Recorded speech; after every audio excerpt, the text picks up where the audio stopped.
بسم اللہ الرحمن الرحیم۔ محترم ناظرین، السلام علیکم۔ ایک مرتبہ حضرت عیسیٰ بن مریم علیہ السلام کسی پہاڑ کی چوٹی سے گزر رہے تھے۔ اس وقت ابلیس ان کے پاس آیا اور اس نے ان سے کہا، روح اللہ، یہ بتاؤ کیا تمہارا خدا اس بات پر قادر ہے کہ اگر تم اس چوٹی سے نیچے گرو تو وہ تمہیں بچا سکتا ہے؟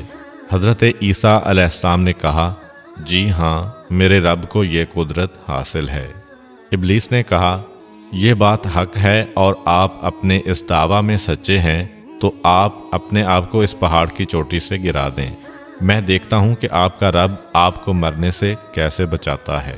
حضرت عیسیٰ علیہ السلام نے محسوس کیا کہ شیطان لعین انہیں ناجائز وسوسہ میں مبتلا کرنا چاہتا ہے۔ انہوں نے اس سے کہا، لعین، کیا تو چاہتا ہے کہ میں اپنے رب کی آزمائش کروں؟ یہ علیحدہ بات ہے کہ مجھے اس بات کا یقین ہے کہ میرا خدا میری حفاظت کرے گا۔ اللہ کا ہر فرمان برحق ہے اور ہمیں اس میں شک کرنے کی کوئی گنجائش نہیں ہے، لیکن میں خدا کی آزمائش نہیں کرتا۔ کچھ دنوں بعد ابلیس ان کے پاس آیا اور ان سے کہا، عیسیٰ علیہ السلام، تم تو اللہ ہو کیونکہ تم مردے زندہ کرتے ہو اور غیب جانتے ہو اور لوگوں کو غیب کی خبریں دیتے ہو۔ حضرت عیسیٰ علیہ السلام نے اس کی بات کاٹتے ہوئے کہا، لعین، تو جھوٹ بکتا ہے، میں خدا کا مستجاب الدعوات بندہ ہوں۔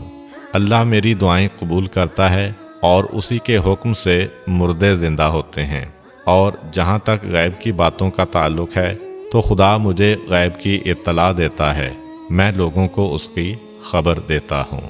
جب ابلیس نے دیکھا کہ عیسیٰ علیہ السلام اس کے جال میں پھنسنے پر آمادہ نہیں ہیں تو اس نے چیخ ماری اور ان کے سامنے سے بھاگ کھڑا ہوا۔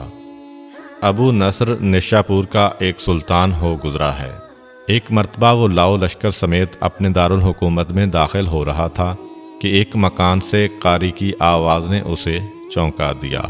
ابو نصر قرآن سننے کے لیے رک گیا۔